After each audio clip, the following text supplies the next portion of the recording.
All right. Thanks, Danielle. Hi, I'm Fionnuala Cormack, and for the past 9 years, I've been so excited about being involved in the UW Kidney Stone Center with my urology colleagues up at Northwest. And so um, when I thought about this talk, it was many months ago. So I have no disclosures, but I would like to apologize for what could be kind of a trigger warning. So this is not an uplifting talk, but let's talk about the impact of climate change on kidney stone disease and what we think might be going on. So we'll start first with some epidemiology. I think many of us are aware that the prevalence of kidney stone disease has really increased markedly over recent decades. Presently, the lifetime prevalence is 10 to 15%. And what's really just striking is that the prevalence has increased by over 60% in recent decades.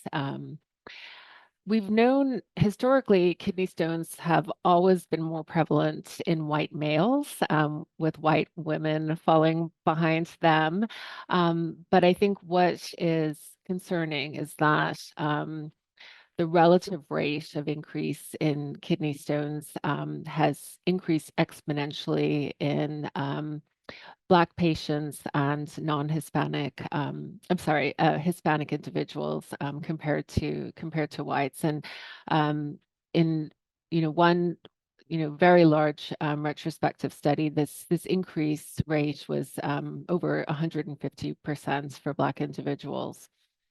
Um, so obviously, there are many factors contributing to this increase in prevalence, and I think we would be naive to blame heat and climate change alone. But I think we can't ignore the fact that climate change is influencing this trend. And what we've seen and what we'll look at in the next few slides is that this climate change really and heat really varies by geographic region. And so there is this finding, and has been described since the 70s, and then really well delineated in a study in the early 90s that the southeastern states, which were known as the Stone Belt, are most impacted by the heat and by the kidney stone prevalence. So some of the questions that I had as I was thinking about and researching climate change's effect on kidney stones was, what role does heat exposure itself play in kidney stone formation? And then how might climate change and increased global surface temperature impact kidney stone prevalence? And then finally, what can we do as providers? So what prevention strategies can we recommend? And this is thinking individually among our patients, but also more globally. Okay, so let's look at some of the data and evidence that we have supporting a role of heat exposure in kidney stone formation. So since the 70s, as I said, this idea of a stone belt has been, talked about. And then this was a landmark study by Susi et al. Showing that the lifetime prevalence of kidney stones varied by geographic location. And so in this study, they used data from the cancer prevention study, which included over 1 million men and women across 50 states. And there were two main findings in this study. And so this top graphic represents men, and the bottom graphic represents women. The first finding was that stones were more prevalent in white men relative to women. And then the most marked finding was that as you move from north to south, there was an increased stone prevalence. And so this is shown by the darker grading, the darker colors. And similarly, as we move from west to east, there's a higher stone prevalence. And what was most marked in both men and women was that for individuals living in the southeast, and again, this is the Stone Belt, there were twice the prevalence was 2 times that of other areas of the country. And so, what they concluded from the study is that heat is definitely playing a role here.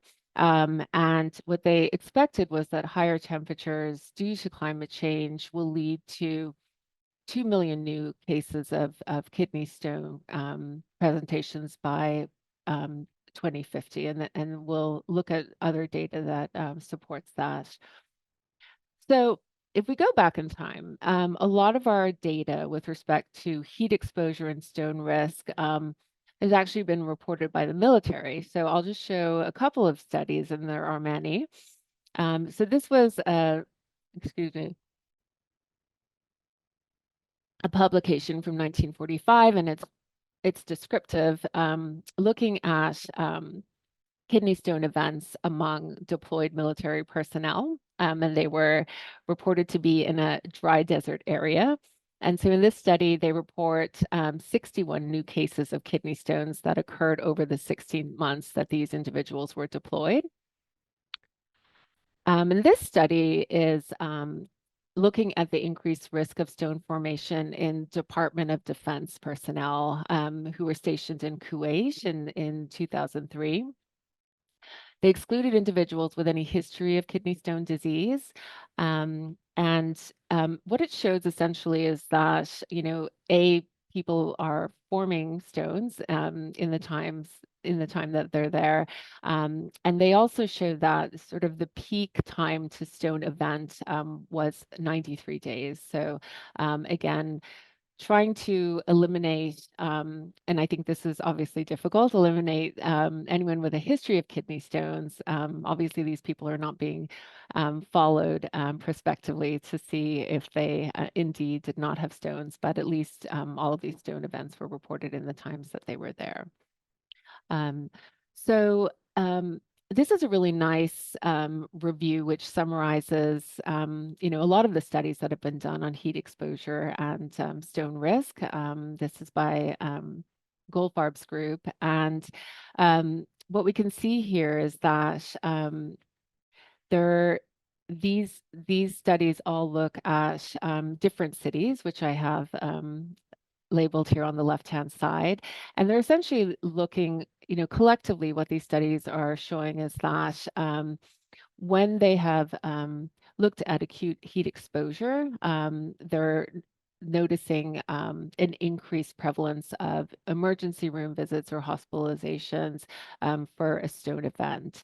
And so, we can just look, very briefly at these studies.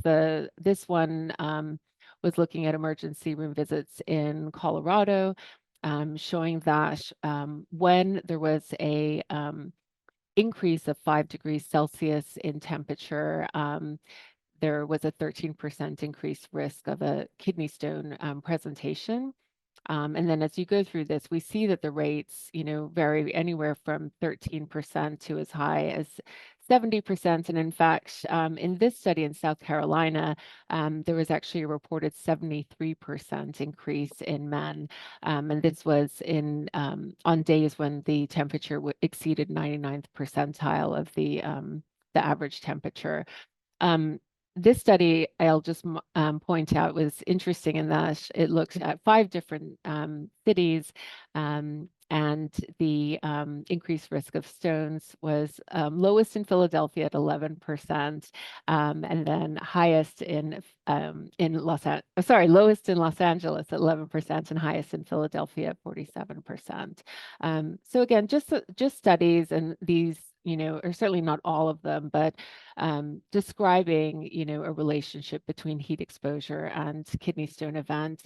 What is, also interesting about these studies, as you'll notice, is the very short lag time. So you can see that the heat event, the time to ED presentation was only about 3 days or less, and so I think that brings up some questions, which we'll touch on in a minute. So in terms of, potential pathophysiology and what's going on here, this is a really nice study by Fred Koh's group at the University of Chicago. They looked at, it's essentially urine chemistries of about 30,000 people before treatment or preventive strategies for kidney stone disease. So about 18,000 men, 12,000 women. And just looking at what was the variation from month to month among urine chemistry. And so I think what is most interesting about this study is looking at, so on the top we have the top represents women and the bottom represents, I'm sorry, the top represents men, the bottom represents women. And what we see is that urine volume is, sorry, sorry. So urine volume is what's really critically different between men and women. And let me just enlarge this so I can see this better. Um, so we see here that in the summer months, men have a lower urine volume, whereas there isn't much change in women's urine volume.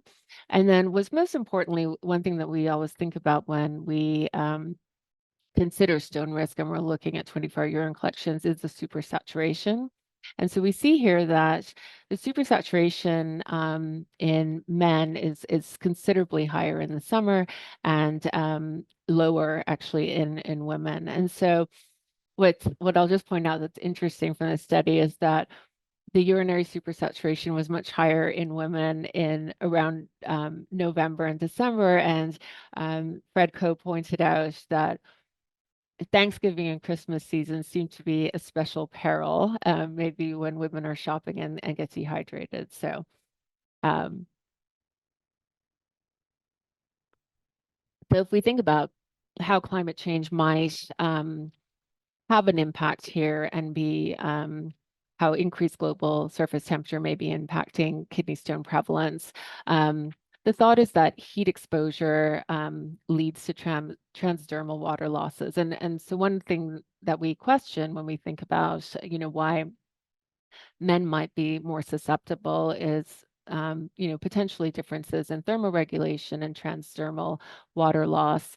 And also, I think there's the idea that women may compensate more in the summers with drinking more fluids.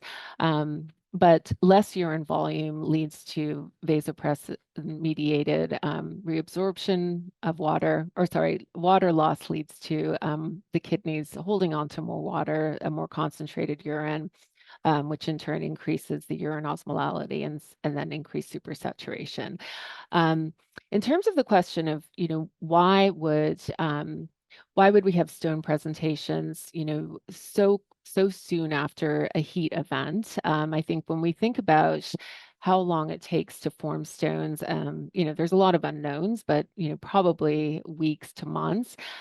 So is it possible that people are forming stones within, days or hours?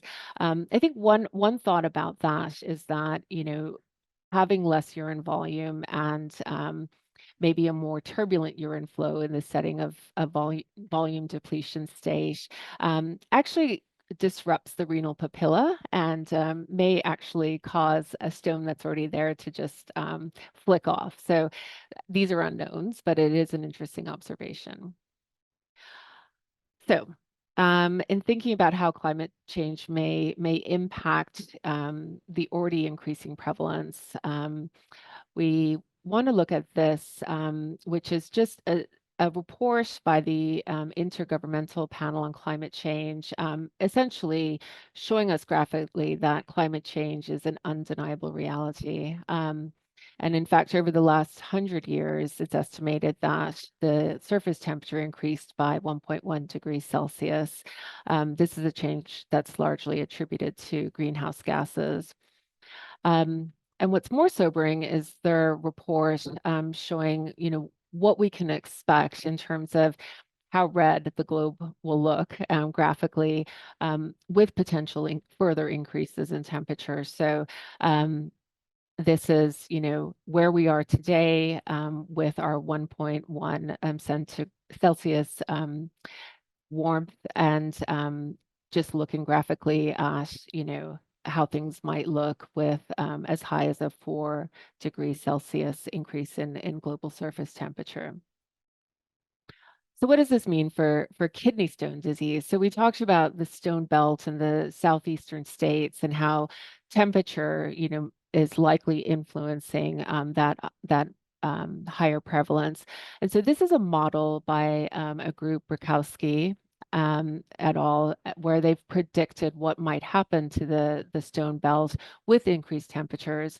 And the prediction here is looking at, so they've essentially modeled based on, past events and predicted what how the stone belt might essentially move in 2050 and 2095 if temperatures continue to increase.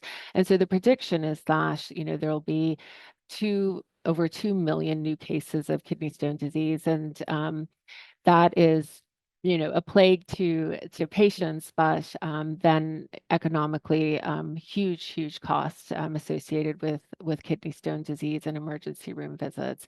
So as you see here, this is the current stone belt, and the idea is that it would just start to spread over these years with a temperature increase, and similarly on the West Coast. This is another model, essentially looking specifically at South Carolina, which is part of the Stone Belt and has very hot climate. And so this group essentially wanted to model what it might look like if there's intervention. So meaning if we can curtail greenhouse emissions and temper the raise in global surface temperature. And so with that, a more conservative projection was that stone disease would still increase by about 2.2% with a cost of 57 million. So here in the this is the trend on this lower graph here, looking at on the y-axis we have the wet globe temperature, which is one way to measure temperature, and then time. And then what's more chilling is if nothing is done, if we don't curtail greenhouse emissions, then there's a projected increase risk of increased prevalence of 3.9% in stone disease with a cost of 99 million. So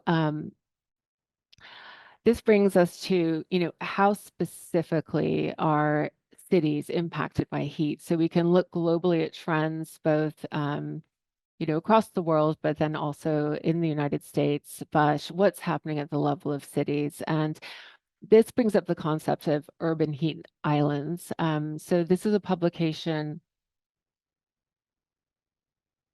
by Climate Central. This is a nonprofit independent group of scientists and communicators who are researching climate change and the impact it's going to have on people's lives. And so this brings up this concept of an urban heat island. And what that is the relative difference in temperature between urban areas and rural areas. And so what we see in the United States is that, 80% of the population lives in an urban setting. And it's, in addition to the impact of climate change, there is even more threat associated with both urbanization and increased global surface temperature. So when they've looked, across the United States at, 60 cities, they found that 2/3 of the cities are showing increased summer heat from both the contribution of urbanization and climate change. And then most importantly, urbanized cities, about 75% of urbanized cities are warming faster than their rural surroundings. So this graphic really educates us more about urban heat islands. So this is a graphic from the EPA, and the this top line here is air surface temperature, but more importantly is the surface temperature. And so this is looking at surface temperature differences day and night between rural and urbanized areas. And I think the most important thing to note here is what's happening at night. And what's happening at night is that cities are not cooling down.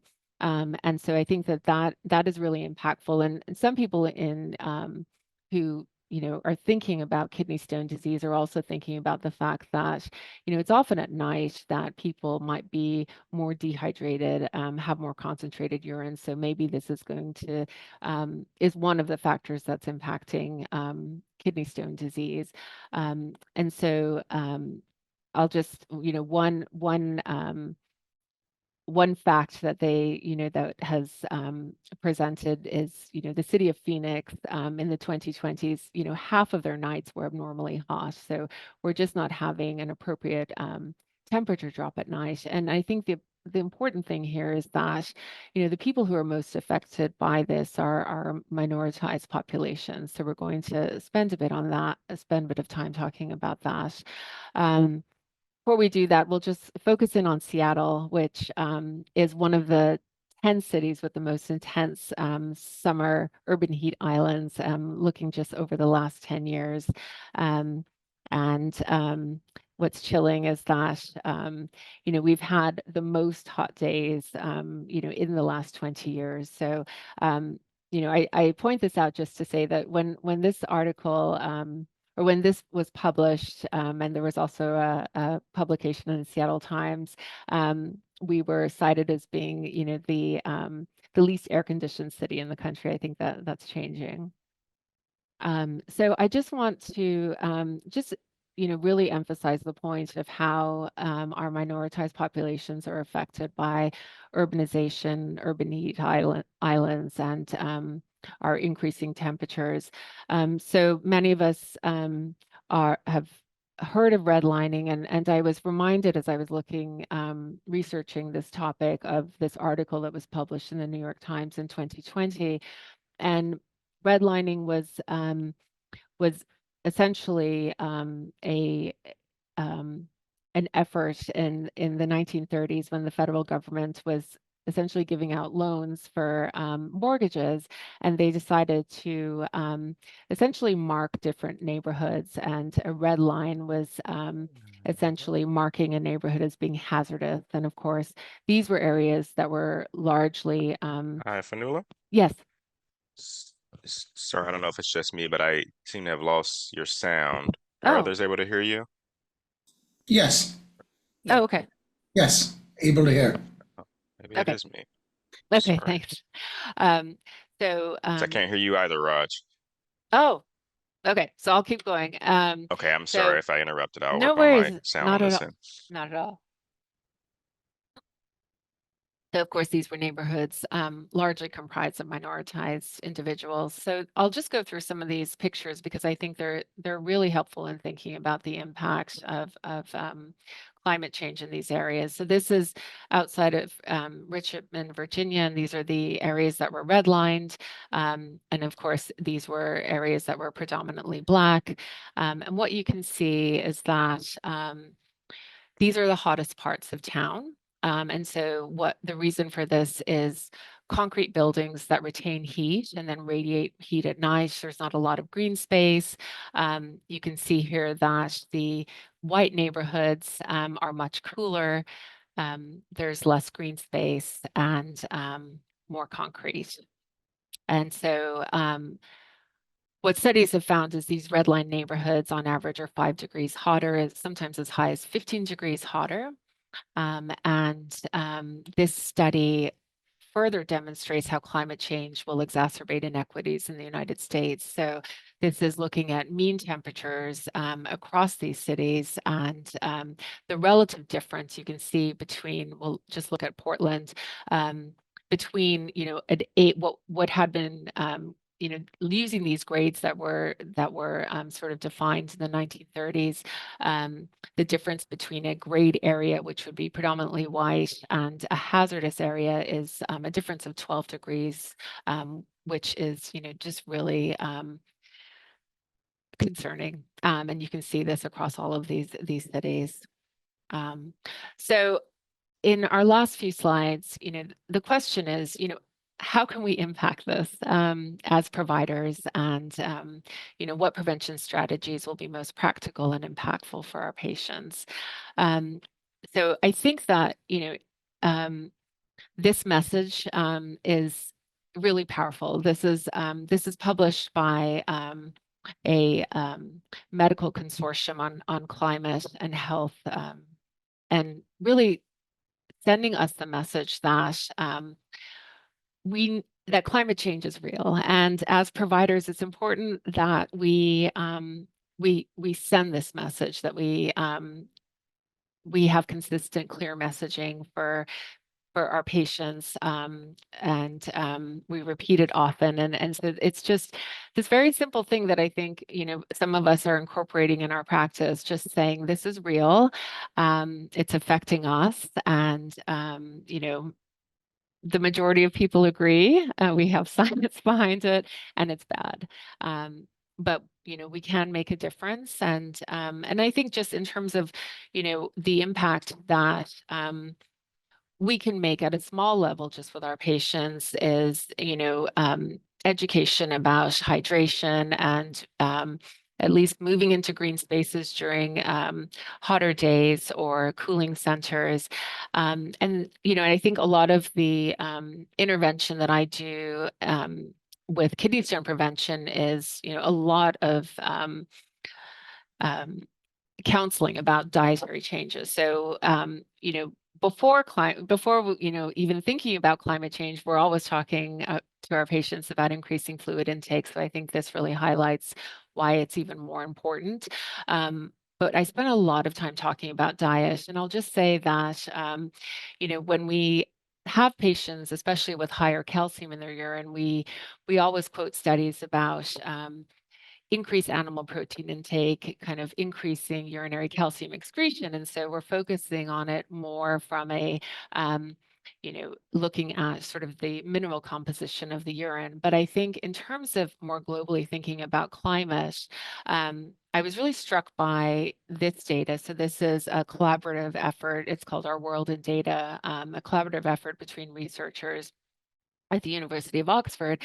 And just thinking about how consuming animal proteins really does contribute to greenhouse gas emissions. So I think there's, messaging that we might give to our kidney stone patients about reducing animal protein intake. I think this is even more compelling in terms of, why a more plant-based diet might be both healthier for disease prevention, but also for lowering greenhouse gas emissions.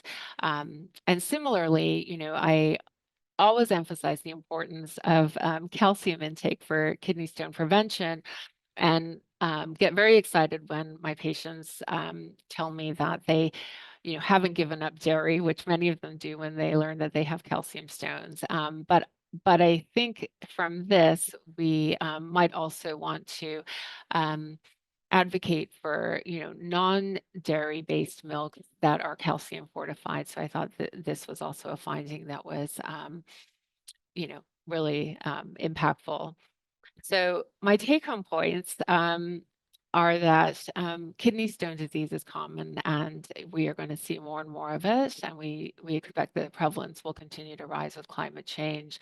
I think what I learned and what really came home for me in researching this topic is that increased stones, we're seeing increased risk of stones in minoritized populations, and this really brings home, the point of how urbanization has impacted that risk, and gives us, I, I think helps focus us on where we should reflect and think about how we can advocate for these patients and change in these urban heat islands. And then finally, I think again the onus is on us to raise public awareness of this health threat. So I think I went over a little bit. I apologize. I'll stop there.